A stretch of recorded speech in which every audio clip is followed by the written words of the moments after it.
आज का जो टॉपिक है that is how to overcome exams fear. Exams का टाइम है। First of all best of luck students, जो भी स्टूडेंट्स एग्जाम दे रहे हैं, देने वाले हैं, best of luck for your papers. आप अच्छे से पेपर लिखिए और आपका पेपर अच्छा जाए। एंड फॉर दैट रीजन मैं जो वीडियो बना रहा हूं वो स्पेशली आप लोगों के लिए है, ताकि आपको एग्जाम फियर ना हो। देखिए, एग्जाम्स को लेकर कहीं ना कहीं हमारे में नर्वसनेस रहता है। It's a natural thing.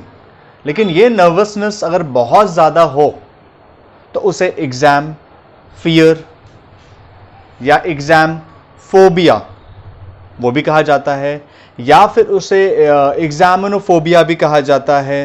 और लोग काफ़ी एग्ज़ाम्स को लेकर काफ़ी एनेक्सिटी होती है, डर जैसा होता है, फियर होता है।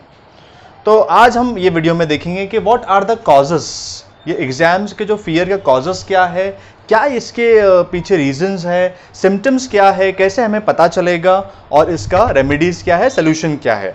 वी स्टार्ट विद कॉजेस कि इसके जो कॉजेस है, क्या क्या कॉजेस है, इसके पीछे क्या रीजंस है।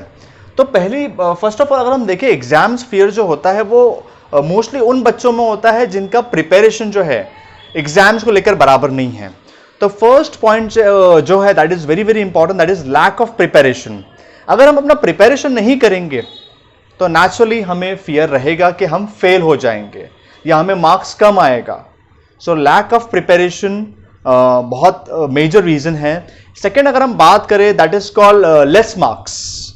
देखिए, लेस मार्क्स, अब आप बोलेंगे सर एग्जाम्स हुआ नहीं उससे पहले लेस मार्क्स। देखिए, इंटरनल जो मार्क्स होते हैं जिसे हम प्रिपरेटरीज कहते हैं, प्रीलिम्स कहते हैं या टेस्ट कहते हैं, ये जब स्कूल में होता है या कॉलेजेस में होता है तो उसके थ्रू ये पता चल जाता है कि हमारा लेवल क्या है। एंड इन केस अगर उसमें हमारा मार्क्स कम आया है तो हमें लगता है कि अब इसमें कम है तो नेचुरली बोर्ड में भी कम होगा और जो बाकी एग्जाम्स है उसमें भी कम होंगे। तो कहीं ना कहीं हमें ऐसा लगता है कि इंटरनल मार्क्स जो है वो भी एक रीजन है जहां पर हमारा कॉन्फिडेंस लेवल डाउन हो जाता है और हमें एग्जाम्स फियर होता है। Third reason that is competition from peers. अभी कंपटीशन फ्रॉम पीयर्स क्या होता है? देखिए, कैसा होता है कि when we are in the same age group, जो हम एक सेम एज ग्रुप के जो लोग होते हैं, for example if you are in whatever standard, या 10th स्टैंडर्ड की बात करें, 12th की बात करें, या फिर नॉर्मल 1 to 9th में भी अगर कहीं भी बात करें, तो कहीं ना कहीं आप जो भी क्लास में हो, आपको अपने क्लासमेट्स को लेकर, अपने फ्रेंड्स को लेकर आपको एक कंपटीशन रहता है कि अरे वो इतना अच्छा पढ़ रहे, मैं नहीं पढ़ पा रहा हूं। तो वो चीज को लेके भी एग्जाम्स फियर होता है। फोर्थ रीजन जो है that is called negative self talk. अब जब ये हम चीजें देखते हैं कि यार सब इतना अच्छा कर रहे हैं, हम नहीं कर पा रहे, तो कहीं ना कहीं हमें नेगेटिविटी क्रिएट होती है कि यार आई कैनॉट डू, मेरे से नहीं होगा, मैं फेल हो जाऊंगा, फेल हो जाऊंगी, कम मार्क्स आएंगे। So negativity creates. And last जो रीजन है, the major reason is that high expectations. देखिए, बहुत कॉमन है ये कि हमारे फैमिली मेंबर्स को, हमारे पेरेंट्स को, हमारे रिलेटिव्स को या हमारे टीचर्स को हमसे बहुत ज्यादा हाई एक्सपेक्टेशंस होती है। वो हाई एक्सपेक्टेशन नेचुरल है, बट वो हाई एक्सपेक्टेशन को अगर हम बहुत ज्यादा वे में अगर हम ले ले तो हमारा जो एक्सपेक्टेशंस जो है वो फियर में कन्वर्जन हो जाता है।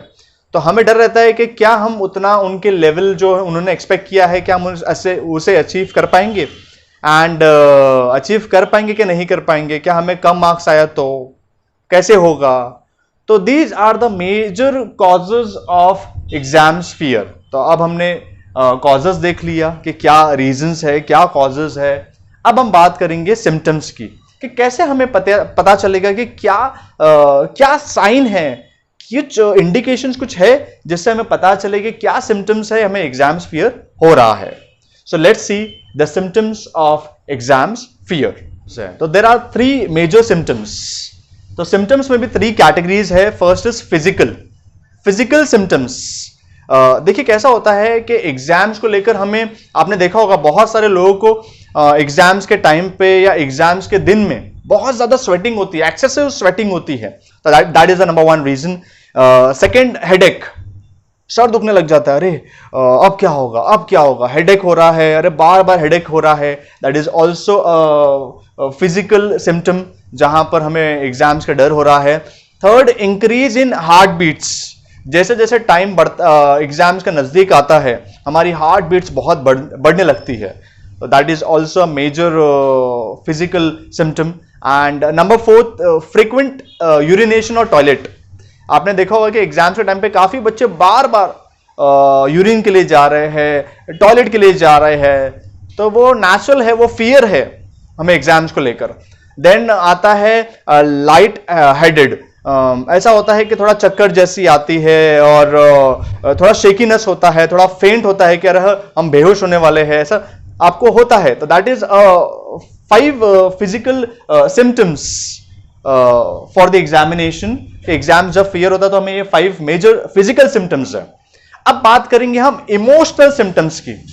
देखिए, इमोशनल जो सिम्टम्स है वो ऐसा होता है कि स्टार्ट विथ जो हमारे अंदर है, स्टार्ट विथ फियर।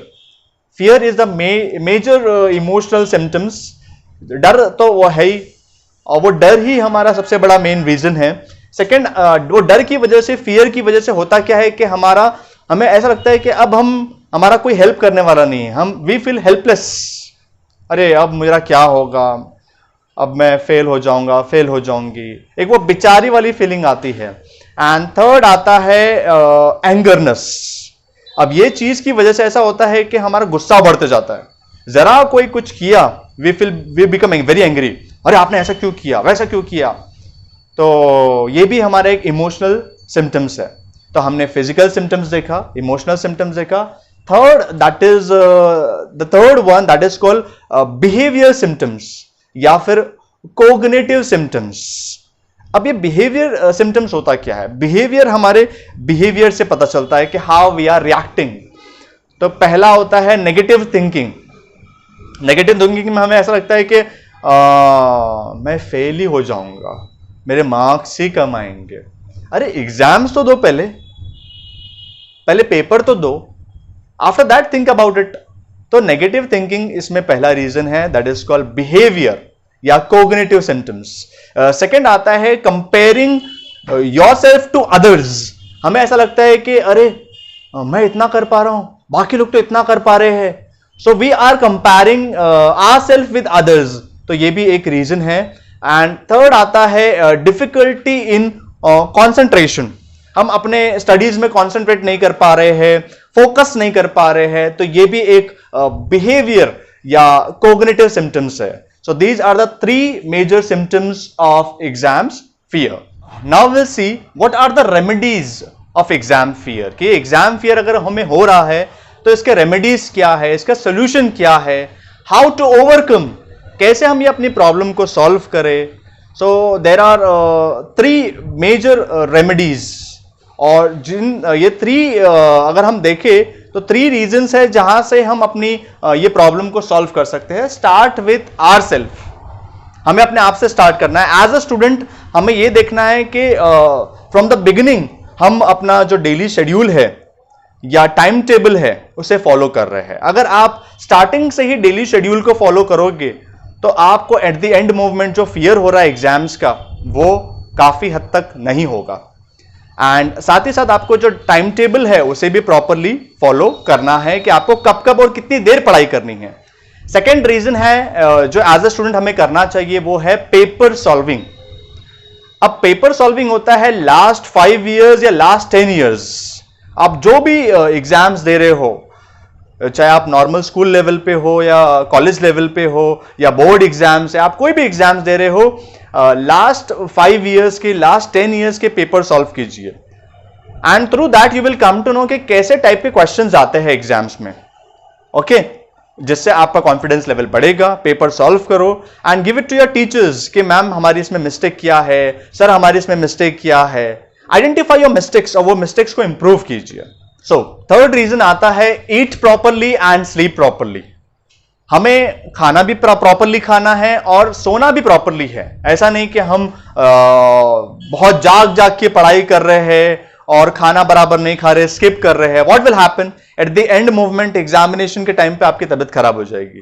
तो एज अ स्टूडेंट आपको नहीं करना है, आपको प्रॉपरली डाइट फॉलो करनी है, स्लीप प्रॉपरली लेना है, नींद आपकी पूरी कंप्लीट होना चाहिए। And fourth reason is be relax.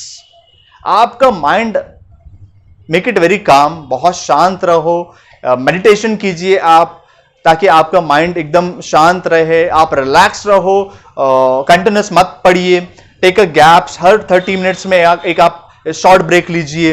And finally अगर आप एज अ स्टूडेंट ये सब करने के बावजूद भी अगर आपको लग रहा है कि you are not able to concentrate on studies, आपको अभी भी एग्जाम्स फियर है, then talk to your parent, अपने पेरेंट्स से बात कीजिए, उनको बताइए कि मुझे ये प्रॉब्लम हो रही है, अपने फैमिली मेंबर्स को बताइए, अपने टीचर्स, सर, हेडमास्टर्स, प्रिंसिपल, जो भी आपके स्टडीज से रिलेटेड है वो उन लोगों को बताइए और उनका सजेशन लीजिए कि मुझे क्या करना चाहिए। ऐसा नहीं कि आप अपनी प्रॉब्लम्स को अंदर ही अंदर रख रहे हो और बाद में वो प्रॉब्लम बहुत ज्यादा हो जा रही है। तो as a student these are the 5 things you have to keep in mind, ताकि आप अपने जो फियर है उसको ओवरकम कर पाए। ओके, सेकेंड कैटेगरी आती है हमारे फैमिली मेंबर्स की, स्पेशली हमारे पेरेंट्स की।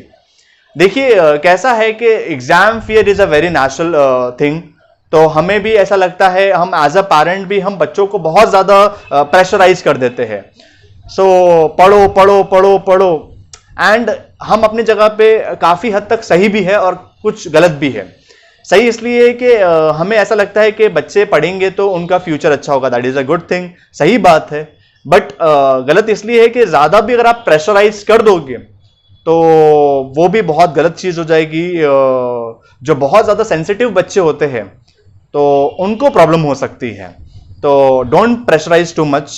तो पेरेंट्स से रिक्वेस्ट ये है कि आप ज्यादा प्रेशराइज मत करो। साथ ही साथ second, don't compare with others. ऐसा होता है कि पेरेंट्स को लगता है अरे हमारा बच्चा ऐसा कर रहा है, देखो वो हमारी बहन का बच्चा, भाई का बच्चा, उनका बच्चा, पड़ोसी का बच्चा, इनका बच्चा, उनका बच्चा। So we compare with others कि हमारा बच्चा ऐसा क्यों है, why my kid is like this, why he और she is not able to study. तो ऐसा कंपेयर मत कीजिए। ओके, नंबर 3 आता है सपोर्ट देम। तो as a parent, as a family members, हमें जो भी हमारे फैमिली मेंबर में कोई अगर जिनको एग्जाम फियर है तो हमें एज अ पार्ट उन्हें सपोर्ट करना है और उन्हें मोटिवेट करना है कि कोई बात नहीं, इट्स हैपन, होगा होगा। Give them some words, motivational words, नहीं you can do that, okay, don't worry. And number 4, proper food. Family members तो फूड देंगे, it's a good thing, but proper food देना बहुत जरूरी है कि ताकि उनकी हेल्थ प्रॉपर रहे।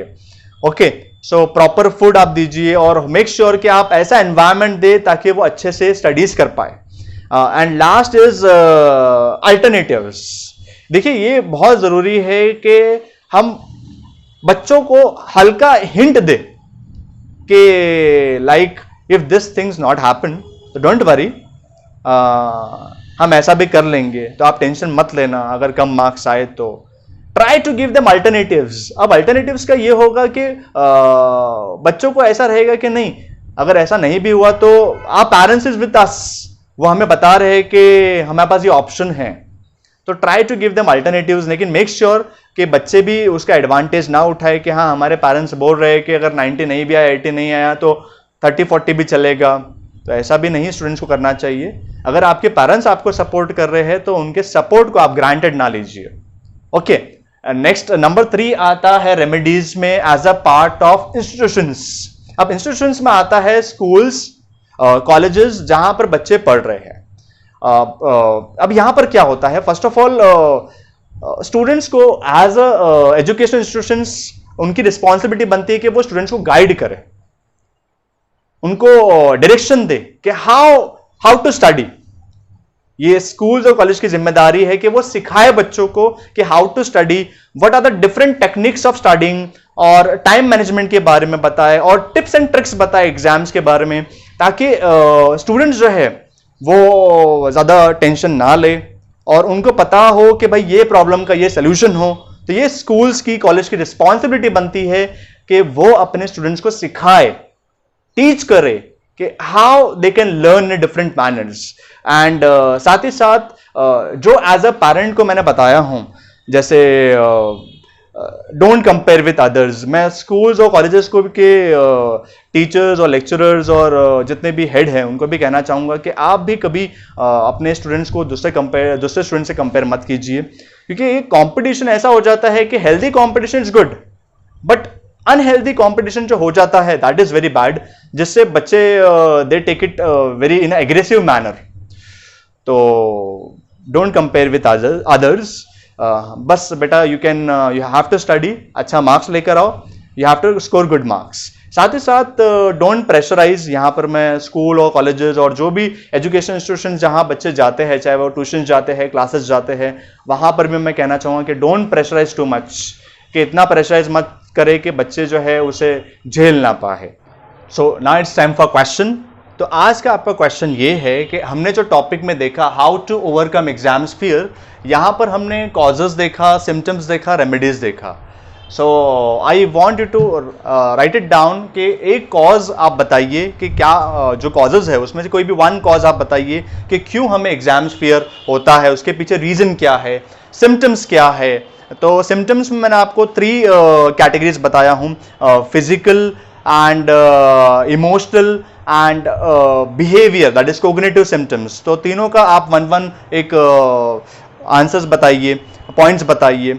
एंड साथ ही साथ रेमेडीज जो मैंने बताया हूँ वो भी मैंने 3 कैटेगरीज में बताया हूँ, as a student, as a parent, a family members और इवन एज अ इंस्टीट्यूशंस, उन्हें क्या रिस्पॉन्सिबिलिटी है, तो वो भी आप वन पॉइंट बताइए.